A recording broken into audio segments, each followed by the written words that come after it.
o'clock. It's time for another all-new, unbelievable season of Jay Leno's Garage. Play is everything. I love video games, love going for a drive. For me, playing is playing with cars. But there must be more. I mean, working on cars is still work, isn't it? Well, it is, yeah. You go out dancing or roller skating? Dancing, yes, that's, modern interpretive dance. That is my life. Tonight on Jay Leno's Garage. Give a little C right here. There you go, there you are. We check out the hottest new cars at the cutting edge of design and performance. Rumbly. So get excited. Oh. Okay, maybe not that excited. Yes! First, we'll marvel at the spiritual successor to the famous 240Z, the new Nissan Z, with the one and only Brie Larson. Oh, that feels good.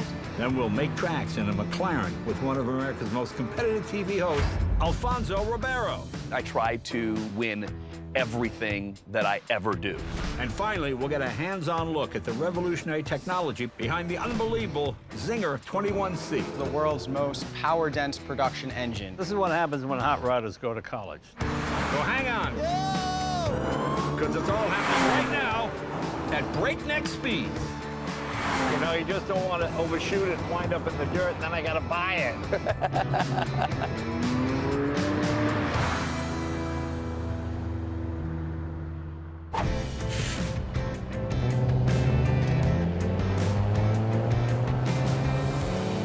Every manufacturer has its seminal car. For the English, it was Jaguar. Italy, Ferrari. For the Germans, the Gullwing Mercedes. For Japan, it's the 240Z. Now, this may look like a 240Z, but it's not. This is called the Nissan Fairlady Z. This is the first of the Z cars. And the impact it made, unbelievable. This is the beginning of Japanese sports car heritage. I was 21 years old when this car came out. And the great thing about it is, it's still a good-looking car.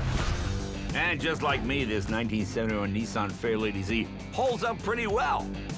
And its lightweight design is elegantly balanced by its 125 horsepower, 2-liter, 6-cylinder engine, making this powerful, attractive sports car a rare sight on American streets. And consequently, they can go for as much as $150,000 today. This car is nice and compact, but we're still a few years away from mirrors you can adjust from inside the car.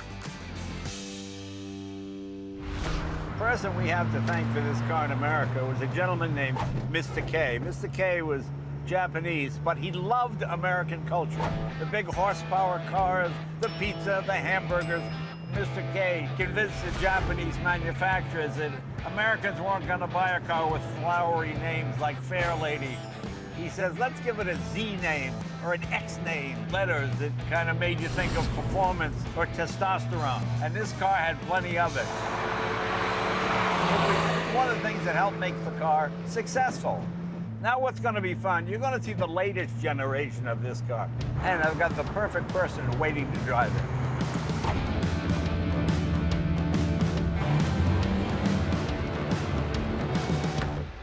Looking good. Oh, yeah. The old and the new. How are you? Hello. She may have made her name as Captain Marvel, but she actually made her first big debut with me on The Tonight Show at the age of 7, when she starred in several hilarious commercial spoofs. Thanks, Roadkill Easy Bake Oven.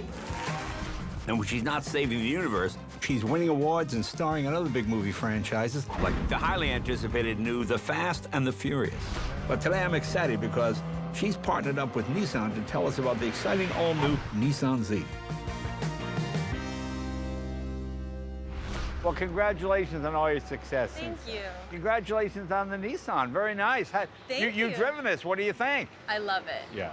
This car kind of changed things for me. I had never really driven a sports car before, and the second I sat in it, I was like, I think I'm addicted. Well, they're wonderful. The cool thing is, when this came out, Japanese cars had no heritage.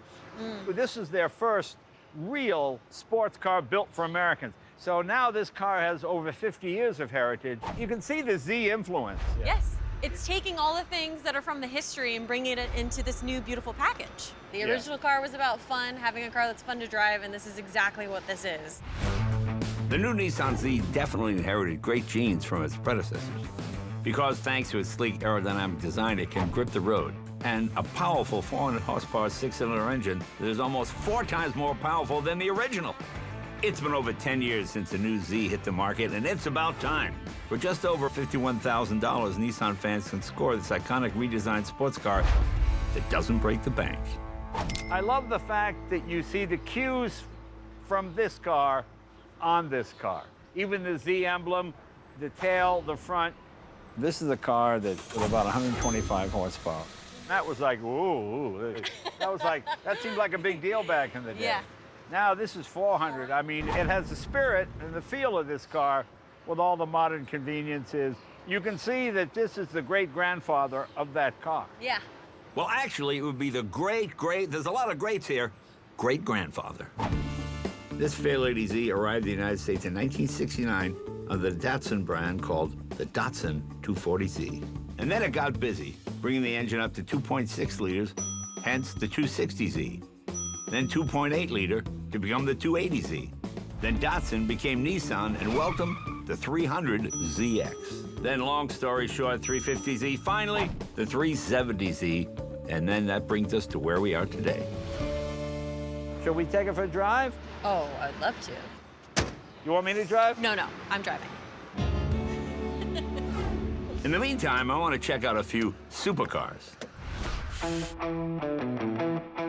Now, we've been out to Willow Springs many times on this show, and we've definitely racked up a ton of frequent driver miles. That's 150 miles an hour.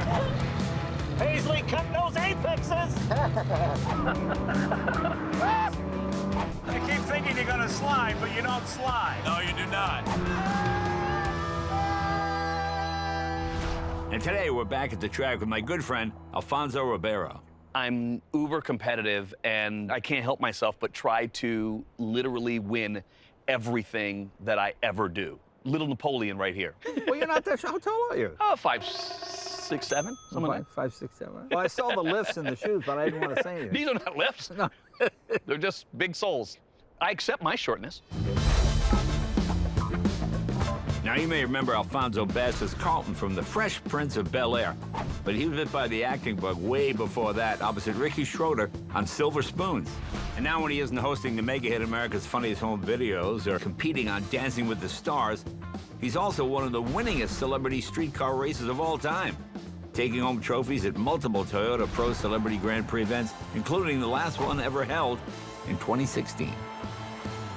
Well, it's good to see you again, by the way. You too, yes, long time. See, I only did the Toyota Celebrity Grand Prix once. I did it in '88. Right. But you've done it. You're, at least compared to me, a professional driver, pretty much. You beat some of the professional guys, right? I did. I ran the race 5 years total. Right. Every year that I raced, I finished first overall. Yeah, so that's wonderful. Now I'll give my credit. Yeah. I was in the race. And you had fun. How could you not have fun in this car? I drove this 1987 Toyota Celica GTS way back in 1988 at Toyota Grand Prix Celebrity Race. With 135 horsepower and a 4-cylinder engine, this relic of my racing past fetches just about $60,000 today.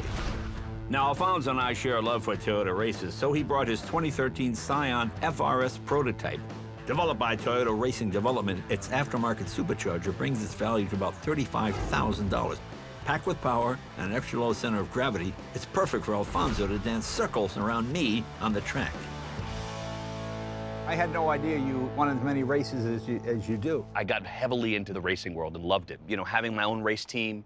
Have you ever had an accident or something? I did. It was a street circuit. I made a mistake, spent several days in a hospital. Wow. That was the last real race in an open wheel car. My love now went from cars, as I had the kids and the family, to go-karting, which is still kind of open wheel, but obviously the speeds were much less. So I kind of got to that place where I just realized, you know, maybe being funny on TV was probably better than being funny on a racetrack. It makes you realize everybody's job is hard. I think we underappreciate the work it takes to be at the pinnacle of any sport. The sad thing of it is there's only one number one. Absolutely. My daughter used to be a gymnast, and I would say it all the time that, you know, second place is the first loser. Because, Oh, that's good for her, yeah. You know what I mean? Like, but by the way, she won a lot, so it was okay. It worked out. Hi, everybody. Thanks for watching. Hey, be sure to like and subscribe if you want to see more clips, previews, and compilations of things we've done on the show. So Check it out.